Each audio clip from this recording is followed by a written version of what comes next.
not meant for us.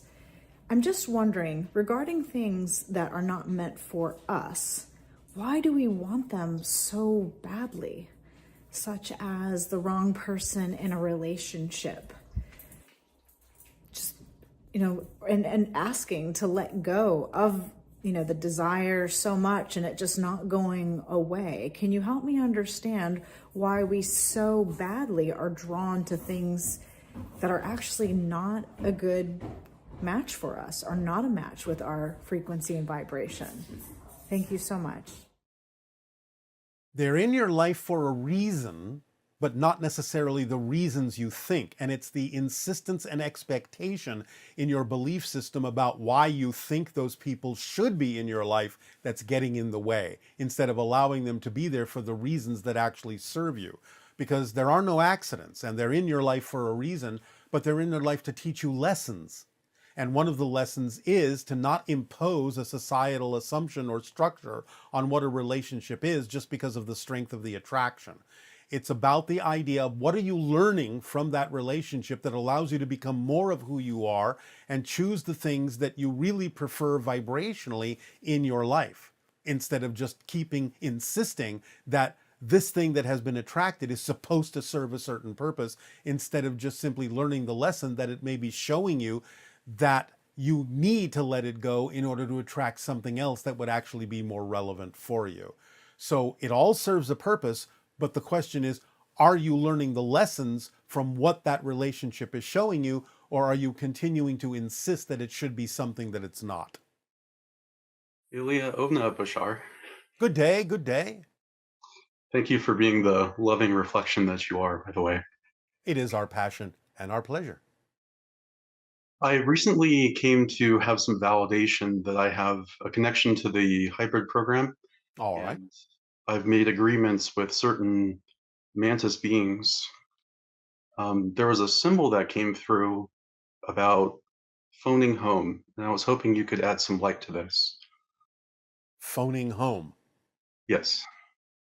All right. Well, first and foremost, when you are dealing with the mantis beings, with the grays, with the hybridization program, you are usually experiencing a shift in your energy vibration that is closer to the idea of spirit.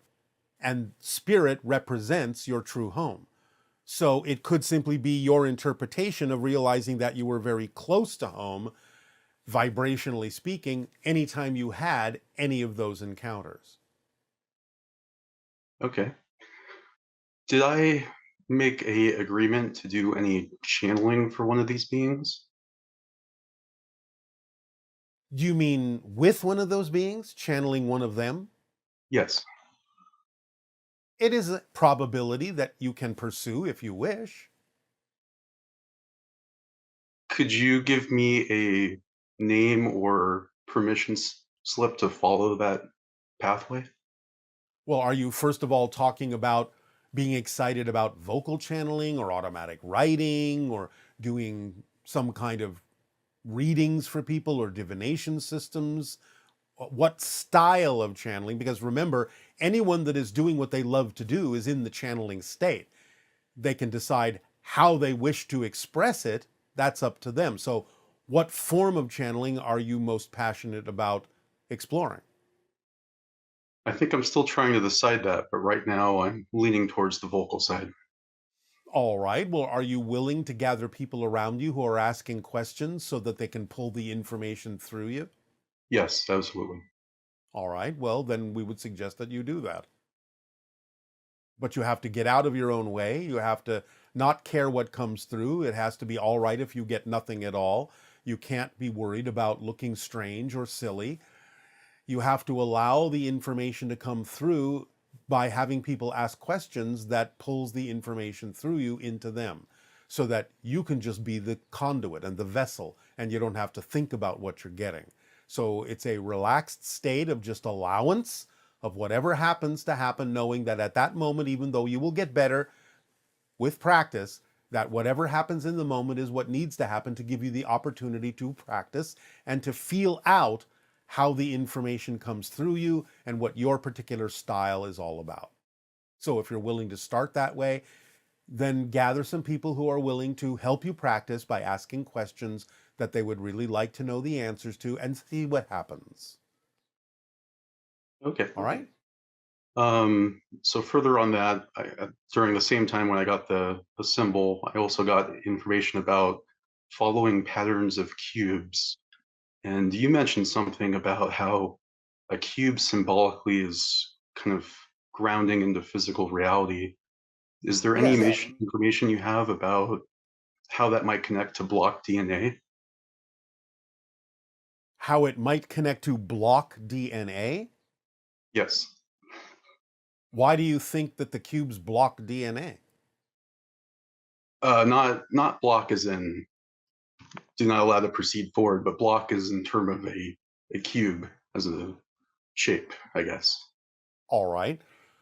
Well, it's simply, again, symbolic of the idea of physical reality in a grounded sense. That's why people instinctively refer to your planet as the four corners of the world. They think of it in a cubic form because that represents the idea of a very solid, stable, grounded shape.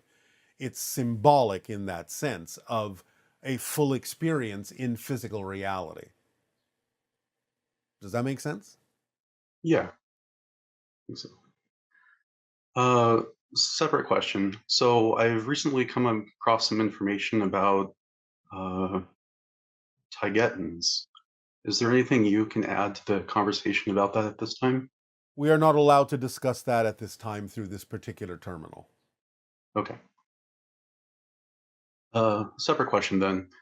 So nature of physics. So when we transition and our universe essentially turns into spirit and less crystallized in physical reality, what happens to that physical reality that was our universe? It remains within your soul. It remains within the oversoul. It becomes information that allows the soul to grow and make decisions about what it would like to do next. It's rendered into information, basically. Okay.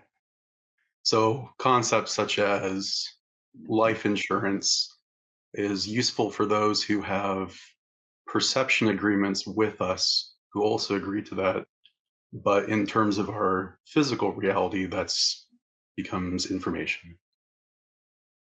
Yes, it all turns into information that the soul can use to decide what lessons to have learned from it, from the experience, how it all factors into what the soul will decide to do next for its personal growth. Okay. If because we are shifting realities, one of the things I wish to do is honor all the life that I encounter.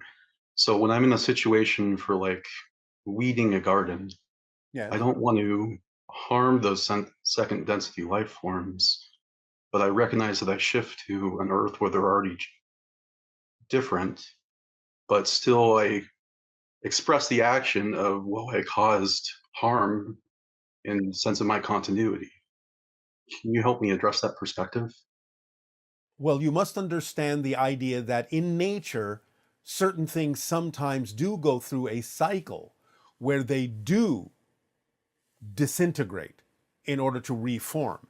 So if you do it out of respect, out of love, and fall into a natural flow of your relationship and your connection to nature, then you will find ways to do that that actually are in keeping and in alignment with the natural cycles of nature for things to be apparently destroyed so they can be recreated. It's what you simply refer to as the cycle of physical reality, the cycle of life. Okay, that makes sense. Yeah. All right. And then I guess lastly, is there any other information that is open to coming through at this time? When you start practicing the idea of channeling, make sure you allow yourself to adapt and to change in whatever way, shape, or form it seems natural for you to do so. Do not become rigid in the way that you think it has to present itself. You may at first start with your own higher mind, bringing that through so you can gain familiarity with what that feels like. And then you may start being aware of connections that you may have to other beings, like the mantis, where you then can, with further practice, bring through information from beings on that level as well. Excellent. Thank you, Bashar. Ilya You Ame. are welcome. Aveo. There.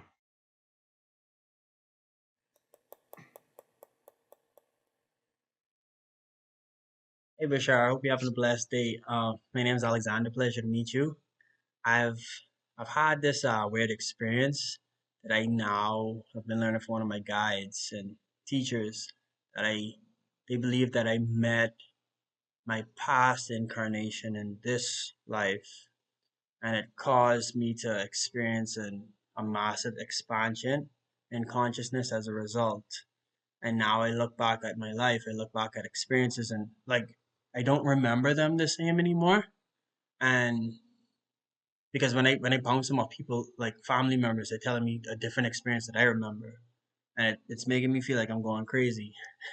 But my question is, I've been having these high rises of consciousness where I'm super present, super aware, super there, and then it just drifts away, and then I become like unconscious again. And I wonder how your species, how your kind has dealt with this while they've been like let's say you're born, as a different species, another race, wherever, and your kind is more evolved than our kind. So how would you guys have been teaching your younger species how to deal with the waves of coming and going of presence? I'd really like a tool for that, if that's okay. Well, first of all, the idea is that you're opening up to being able to experience the concept of parallel realities more concretely. Because past isn't really past, it's just another parallel reality that exists simultaneously with what you consider your present focus to be. So the idea is that you're opening up to being able to experience parallel realities. You'll get used to it. Don't worry about it. Move forward in your life by following the formula. Synchronicity will start arranging things in a way that will make sense in terms of what it is you're tapping into in a parallel reality and how you can use the information that you're tapping into to download it in a way you can apply it in your present life, in your present focus, in a way that benefits you. But you have to be okay with understanding that as you expand your consciousness, you're going to suddenly be aware of all sorts of parallel realities that you're connecting to because you are a greater being that covers more than one reality. So it's just part of the symptoms of expanding your consciousness in this day and age. Allow yourself to follow the formula to allow synchronicity to organize this in a way that you can use it in a practical sense in your physical incarnational experience. Good day, Bashar. Very Good day. excited to meet with you. Very grateful for this opportunity. It is our passion and our pleasure to interact with you as well. What would you like to discuss? Well, there are several things.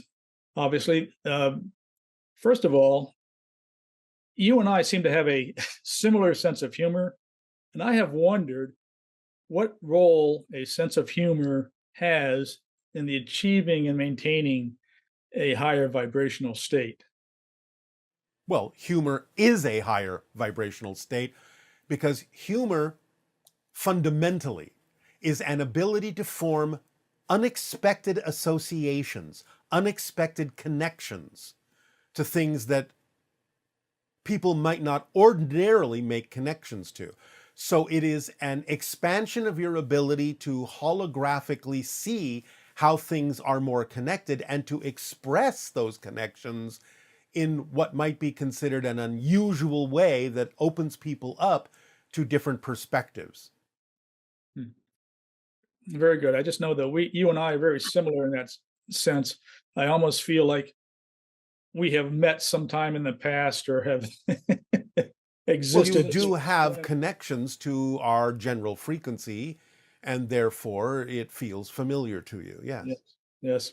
All right. Secondly, Yes. one of my higher flow states that I achieve has been in sports, in participating in sports.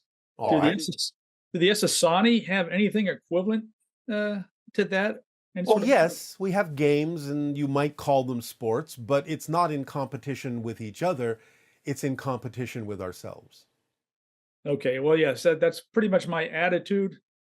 I do like to quote to win or be victorious, but at the same time, I'm more concerned about how well I perform to a level that I think I should be. Yes, and in that context, everything that we experience is a win. There is no Right. winning and losing in our society. There is, what did you learn in that experience? And if you learned something and you grew, that's a win. So even though there may be collective involvement, we're all there synchronistically to allow each other to experience our own individual wins, our individual growth in how we experience that particular exercise. Okay.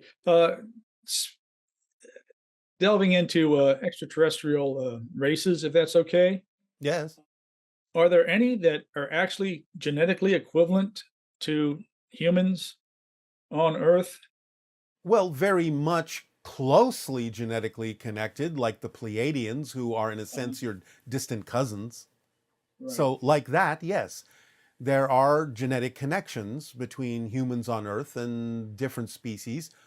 But after a point, it becomes very, very different, and many alien societies look nothing like you. But there are several that do, primarily not only just because of the morphogenetic fields that say this is a efficient form, so they look humanoid or human-like, even though they may not necessarily be directly genetically connected to you in the way that you think, but there are some that are actually truly genetically family.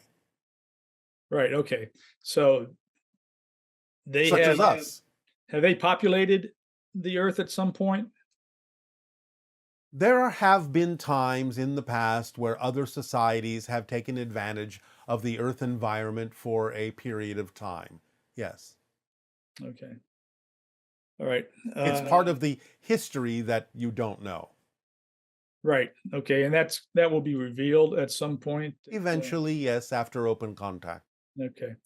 Uh, something I wonder about you specifically, how much do these sessions deplete you, or do they deplete you in any No, way? of course not. Why would they deplete me? Why would I do it if they did? Well, as a benefit, as a first contact specialist, that being your desired role, Yes. that doesn't necessarily mean it wouldn't necessarily have some impact on you per se, I guess. Well, the impact it has is that it energizes us. Okay. It is what we love to do. And therefore, we are operating at a very high frequency, and at a high frequency, we are energized. It never depletes us because we are simply being a conduit for a higher frequency, passing through us, leaving us with energy. It doesn't take energy away from us. It supports us with a higher frequency energy. Yes, I know. Well, I'm feeling energized just in this little discussion. So I can All right. imagine, I guess, that it has quite an impact on you in that case. Yes. I think that's going to be it. All right. I definitely appreciate your time and your dedication. Again, the dedication is automatic when you are focused on what you love to do. So, we thank you. Aveo. Aveo. Good day. Good day. Ultimately, the world will know that our intentions are peaceful. It was actually quite exciting because it was even on CNN, they were discussing with retired Army generals about this information. And the validation of the existence of these crafts is really starting to permeate the collective now. Yes, these are the beginnings of disclosure. Again, as the beginning with many things on your planet, there may be a few little bumps in the road, as you say. There may be different opinions, different reactions. But you understand our intentions. And as some people have pointed out, the level of technological advancement that we and other extraterrestrial beings possess, being several thousand years ahead of your technology, if we had really intended you any harm, we would have done it long, long ago because we had the capability. Why would we have waited?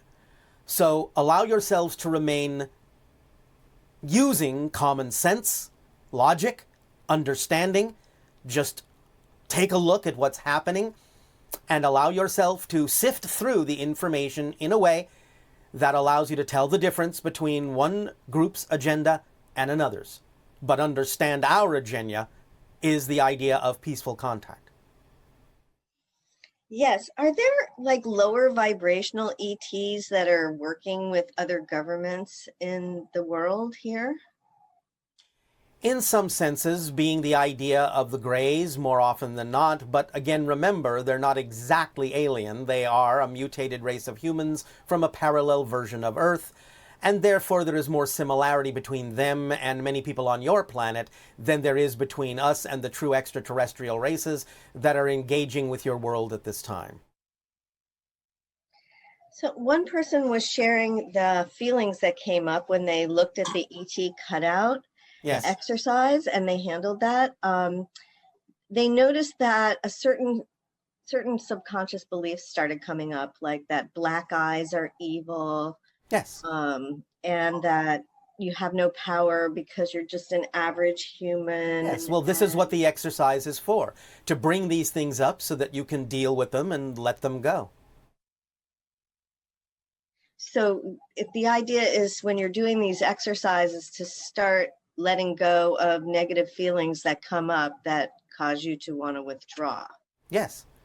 And are these beings of high enough frequency that they would cause psychic shock, similar to what we might experience if we were to encounter you without being prepared? There are differing degrees of vibrational energy present, but of course, this is why we're giving you the cardboard cutouts, so that you can get used to this idea, clear out the negative and fear-based belief systems, and raise your own frequency to be more equal to those who will come first, such as the Shalanaya and the Yael, which will have vibrational frequencies closer to your own, so that you won't necessarily have to go into psychotic shock if you raise your frequency enough by clearing out the fear-based belief systems through these kinds of exercises as we present them to you. So talking to you this way is preparing our frequency to some degree, but at the same time, we still really would not be comfortable having contact with you because of the level of your particular frequency. Whereas with the Shalanaya and with the Yael, their frequency is much closer to ours. Yes. And so we would be able to interact with them just the way we would another human, or if you raise your frequency enough, yes. They're closer to you, they're not identical to you. That's why the exercises are important, and the absorption of the information that we share that raises your frequency by following the formula and acting on your passion are all crucial to raise your frequencies to the level where you will be more vibrationally compatible with the Shalanaya, with the Yael, but you don't have as far to go as you would with us or other beings of higher frequency. so like what level frequency would we need to experience contact with the Yael or Shalanaya comfortably? A consistent, relatively speaking, frequency of about 150,000 cycles per second. Okay, and then to experience your frequency or have contact with you, what level would our frequency need to be on to be comfortable? More along the line of 250,000 cycles per second. Oh, that's very interesting. Yes. So,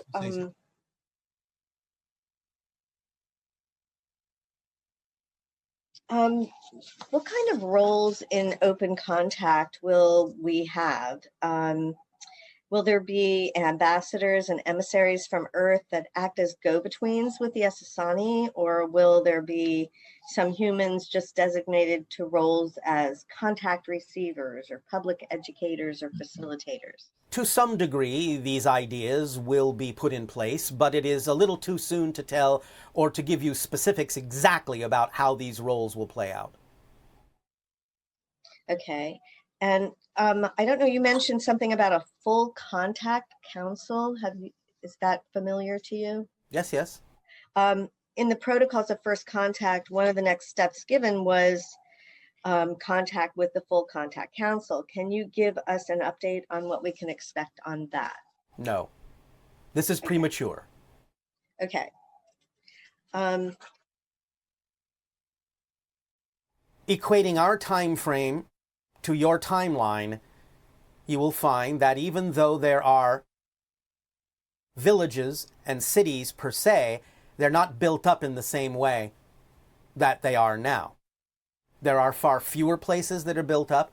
Many of them are far more like villages. There is a lot more forestation and greenery on your planet. Certain ecosystems have returned and are thriving. The idea, therefore, is that now, by our time, many of you have gone off planet to explore other worlds. You have colonized other planets that have been laid aside for you to do so.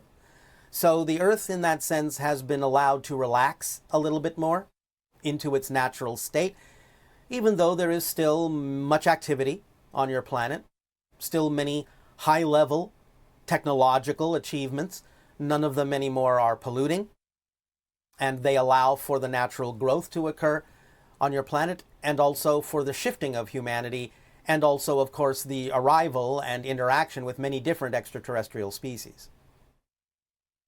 And our relation to the cetaceans in the ocean and the condition of our oceans? They are thriving. And humans respect, at that point, humans respect cetaceans as another sentient life form? Absolutely. Now, again, please remember, this is not the world you are on. This is the version of Earth that you will be shifting to if you continue to navigate your consciousness in that direction by following the formula and making positive choices, because that version of Earth already exists and is a version that is far more representative of the idea of contact in a way that we can interact with, because it's far closer to our vibrational frequency.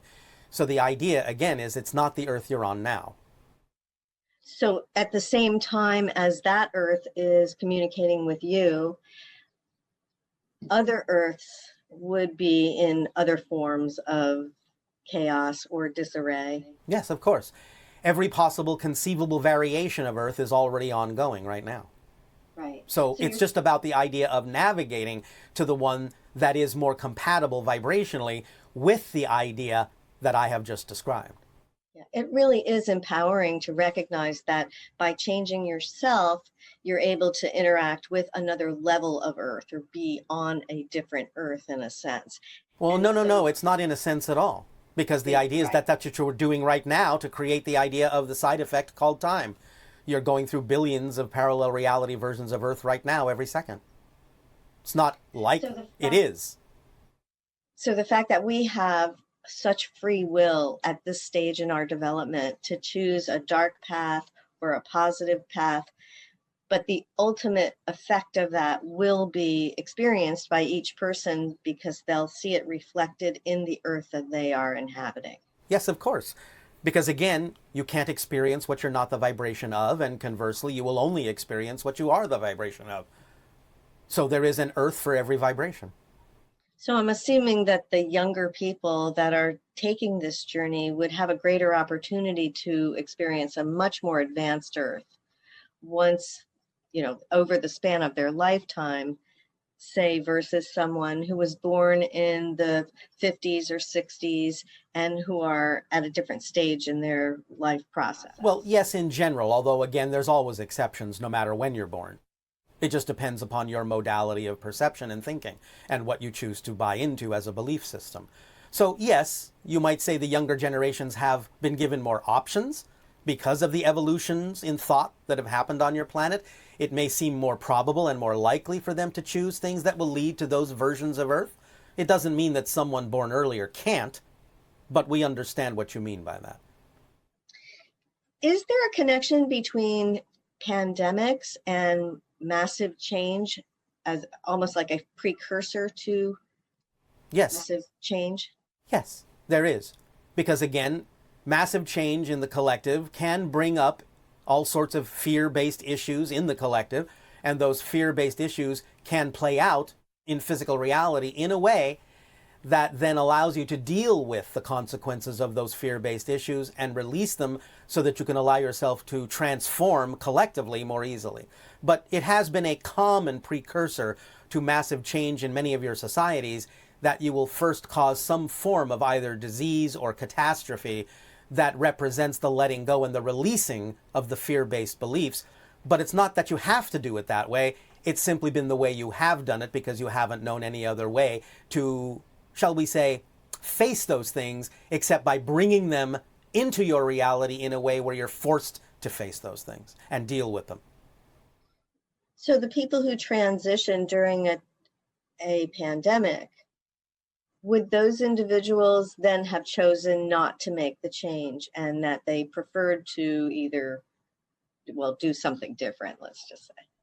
Well, that can be the case for some of them, and it's not about not necessarily having preferred to make the change. It may simply be that they didn't have the tools to understand they had that option. Because that's one thing that happens in a pandemic, as with war. Now, is the same thing true of war, that it also is a precursor? It can be. It can be. Again, you cannot necessarily always generalize these things. You have to look at the different individuals and groups within it and what it is they are choosing relative to those ideas that are expressed by a collective, or at least a group within the collective. So yes, it can represent those kinds of shifts about to occur by the playing out of all the fear-based ideas beforehand so that you can be done with them, let them go, get over them. But again, remember that if they keep occurring, you haven't really dealt with the causational beliefs within yourselves. So in a way, it's almost like it's a negative tool that can be used in a positive way, but because the earth, in a sense, is still steeped in a lot of negativity, we may still choose mechanisms for transition that are negative in a sense. Yes, because again, it forces you to face certain things. So in a sense, it's kind of like you paint yourself into a corner and are forced to face certain issues.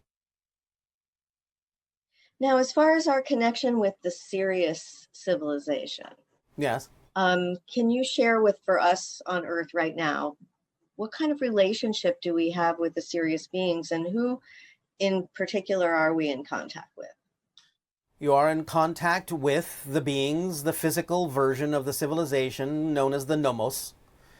The relationship between you is one of guidance, mentorship, and education. For they brought to your world all sorts of information and tutelage and mentorship on a variety of subjects, like agriculture, mathematics, architecture, so on and so forth. So it's kind of literally like a mentorship relationship that you have with the amphibious culture that comes from the star system of Sirius. And as far as the dolphins and the whales, are they interacting with the same level of consciousness as we are, or perhaps something different? Well, they're interacting with the physiological species as well as the non-physical consciousness on a higher level of sixth density that is also associated with the Sirius star system. Thank you. Yes.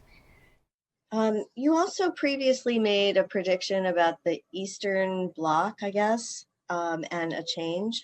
Yes. Is there anything you want to mention about that?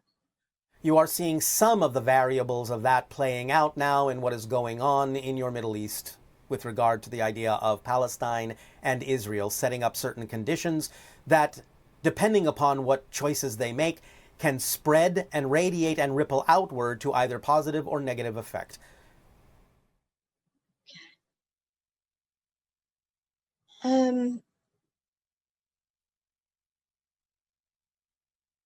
There's been a lot of questions about Sasquatch.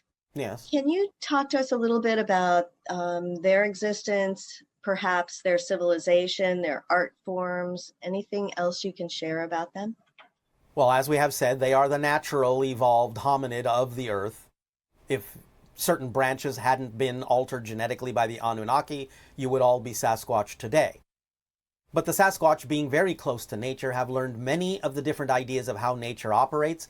It's one of the reasons why they can peer into other dimensions and actually shift into other dimensions to make themselves relatively elusive. In some sense, many Sasquatch now consider, or still consider, Homo sapiens to be aliens, since they contain alien genetics that the Sasquatch don't contain.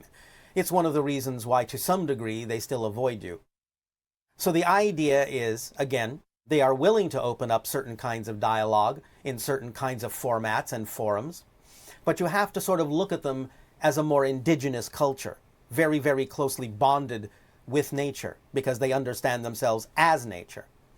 And therefore, they have developed many forms of communicational languages that are all nature-based. They can very easily speak to many other kinds of animals and also plants in a variety of ways. And this is the way their culture is based. It's based on different formats of communication and experience in nature and in other dimensional expressions of nature. So art form, in a sense, although this is a very loose term with regard to the idea of Sasquatch, can be the way in which different forms of communication are expressed between different dimensions of nature, different expressions of nature in their cultures. You could say that a very close representation of the idea that you might be somewhat familiar with would be that their entire culture is shamanistic and capable of interdimensional interaction and interactive interspecies exchange with a variety of species, not only in your reality, but in other dimensions as well. Like, how would we perceive them in versus a chimpanzee? In terms of their development, their way of communicating with each other, do they still have remnants of primate behavior? Well, to some degree, but again, in a much more natural way. The idea is that you would simply recognize them as an intelligent hominid. So we would still see them as human and distinctly different from animals in terms of their language. Let me put it to you this way. When you understand more about the idea of cetaceans, you will see the Sasquatch similarly to the difference you see between a cetacean and a fish. Yes, because we notice a certain kind of democracy in cetacean organization. Well, and sentiency and communication. They have language, and so do the Sasquatch. You will see them as a sentient civilization on their own terms. And the idea is that you don't see them as human, you will understand them as, well, I don't necessarily think they would necessarily appreciate being called humanoid, but the idea is that you will see them as their own evolutionary path of a sentient expression on Earth. Okay. The God essence, because it comes from within us. Would you agree? Yes. And that's what I said, the I am that I am. But it doesn't matter what you call it. Right. But isn't that primary for us to understand as humans as opposed to putting it outside of us? It is a primary understanding that will allow you to experience yourself in a much broader, greater way. But it's not absolutely essential if you have decided to experience a theme or a challenge that prevents you from understanding that in a particular life, because that can be a learning experience as well. But nevertheless, whether you learn it or not, it is the primary truth. It exists that way, whether you realize it or not. But yes, the realization of it is what allows you to grow and discover yourself from many different points of view. Right. So let me ask you, these past 2 years that we've been sort of in this transition period with the whatever's been going on, have they been a vibrational adjustment for us to prepare for first contact? Partly, yes. But again, a vibrational adjustment for you to be able to be more of yourselves, which is preparation for open contact, because only by being more of yourselves will you be prepared for open contact. Now, partly what's been coming out from the government side of disclosure is that these, in this latest book called Skinwalker at the Pentagon, they talk about the paranormal element of the contact experience. And they say that there's a negative aspect to these orbs that are appearing. Is there a way to turn that negative aspect around and make it a positive thing that the government is not seeing? Yes, of course. First and foremost, by understanding that what they're saying about there being a negative aspect is false. It's their reflection, their experience of their own fear-based belief system that is allowing them to experience it as a negative aspect. But the essence of the phenomenon in and of itself is not presenting itself in a negative way. But it is calling forth from those that experience it the idea, as we have described before, of bringing their consciousness into closer contact with their own fear-based beliefs, which allows them to project upon the phenomenon the idea that it is the phenomenon that is negative, instead of facing the fact that it is their own belief system that is negative. So when we change our beliefs, of course, you've talked about this, the not just everything else, but our relationship to first contact or contact changes. Yes, of course. And then, so we are in this incubation process. And is there something we need to do more of in order to activate the consciousness? Yes, follow your excitement, all that. And why would you think there would be more than that? We have given you the formula and told you that it is a complete kit and leaves nothing relevant out. We give it to you that way and are explaining it that way so you won't have to ask, is there more? That's the full instruction manual. All you have to do is actually act on it precisely and completely, and you will understand how it works, and you will understand there doesn't need to be anything more unless you decide that you wish to add something to it for the purposes of experiencing your own self-chosen process. But beyond that, there is no more. Follow the instructions, follow the formula, and you will open all of the tools that automatically are built into it, and you will get exactly what you need, exactly when you need to get it. You don't need anything more than that. Keep it simple. Don't overthink it. is there a particular reason you wanted to talk about archetypes today? Is there something more than our expansion of consciousness we need to embrace with that concept? It's about understanding yourselves as aspects, true reflections of all that is. And the next transmission, titled Mirror, Mirror, will help drive this home more deeply within you, so you can really start experiencing yourself as an aspect, as a spark of the light of all that is. So yes, we build upon different things one at a time, building them up in a way that we perceive will work for those who understand and are willing to understand these concepts and take them to heart. Are we still on track for or are things shifting as you see it, as far as first contact coming in the next 10 or 15 years? In general, you are still on track, but again, it depends on what you decide to do in the years ahead that will shift you to different versions of Earth that may already be experiencing the idea of open contact. Thank you, Bashar. Good day. Thank you. Hello, Bashar. This is Sandra from Miami, Florida. I had a dream that I would like your insights on.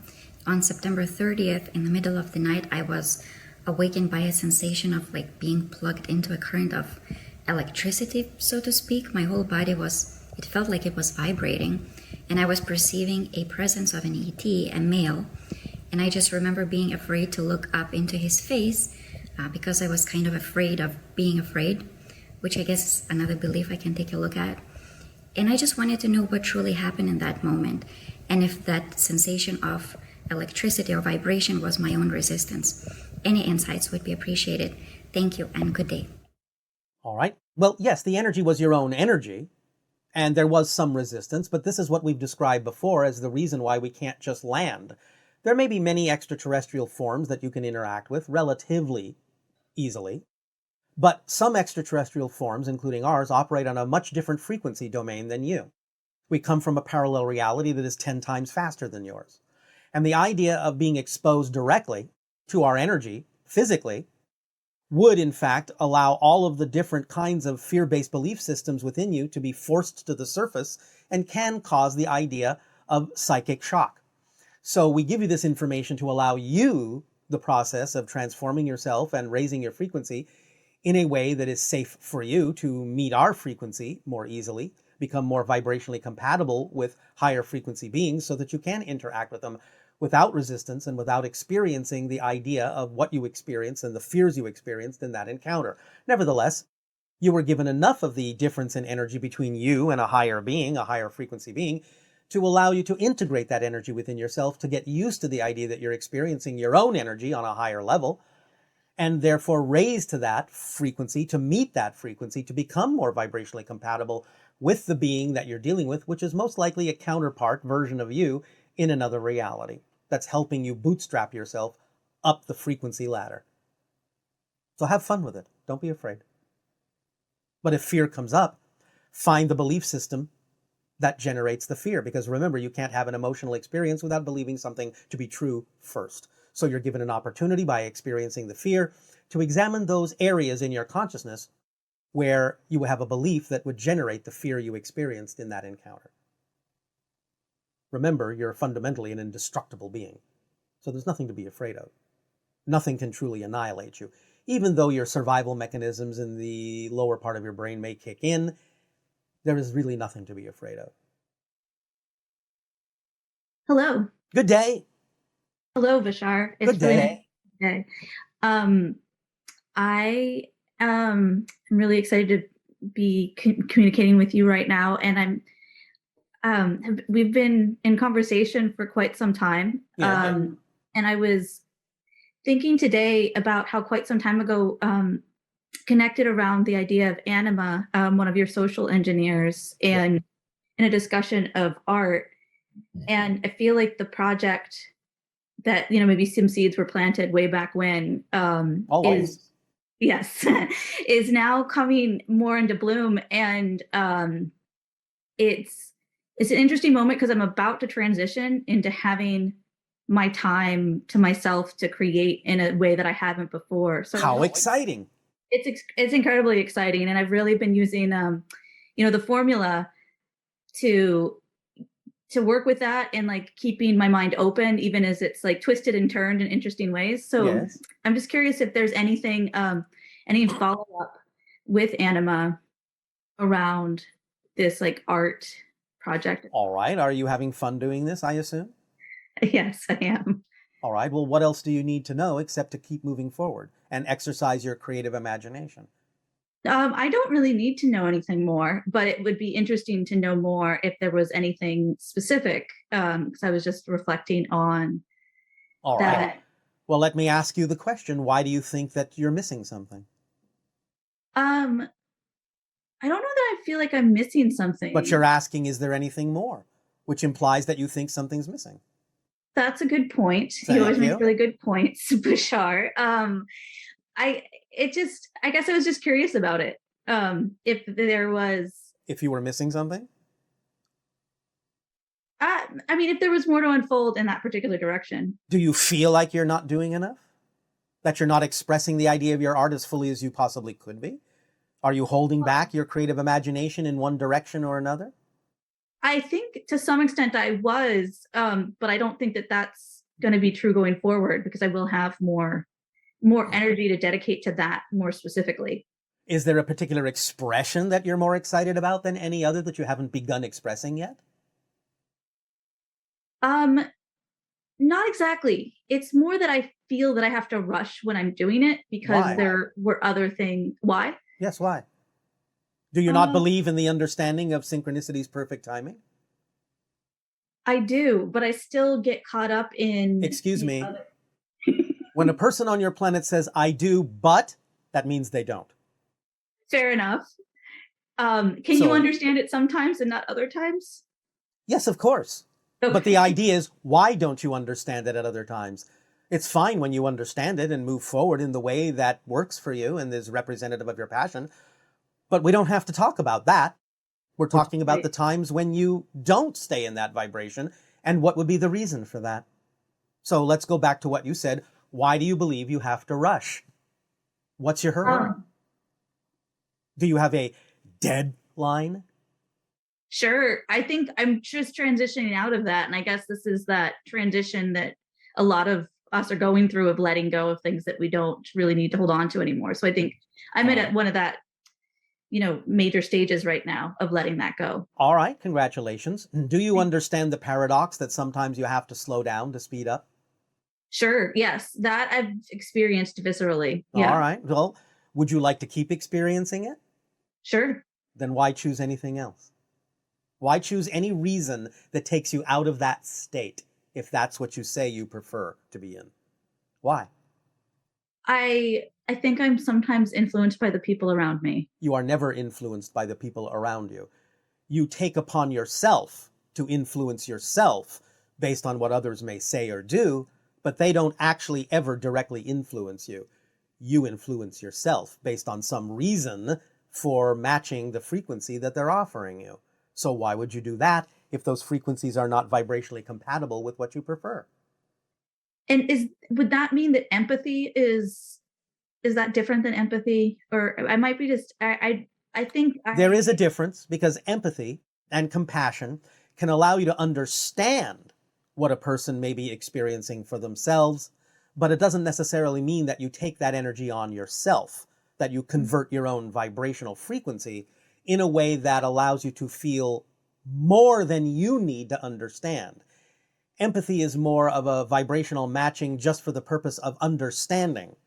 Whereas, just to use another word in your language, if you overly sympathize with someone, then you may be taking on the vibration beyond what you need to simply understand them, and you may then be starting to actually match the negative frequencies that they may be giving off and experiencing some of what they're experiencing. Now, again, some people can use that to positive effect, but is that what you need to do with your art?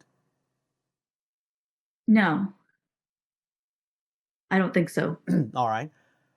Art in its various forms is a mirror that allows people that are looking at the art, looking at the mirror, to see different aspects and understand different aspects of themselves.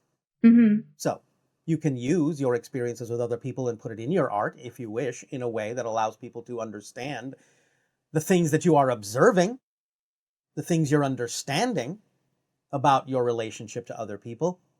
But certainly you don't have to ever stop yourself by lowering your vibration to a level that doesn't necessarily represent where you prefer to be. Unless, again, you're making an art out of doing that. Hmm. But it's still your choice. Right. Remember, that's your greatest power, the freedom to choose. Right. So, whenever you may choose something that you don't really prefer, stop, take a moment, take a breath, and ask yourself, what is the reason I'm creating, even in an artistic way, to make this choice? Do I really have a positive reason for doing this? Can I apply this in a positive way? Or do I really need to do this at all?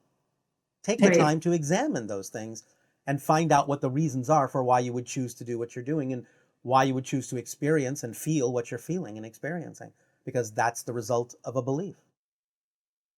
You're right. Yes, I know. That's why I said it. Thank you. I appreciate that. Well, thank you, Bashar. As always, I appreciate our interactions and thank you. Did that serve you? It did. All right, then we thank you for your interaction. Have a good day. You too. Always.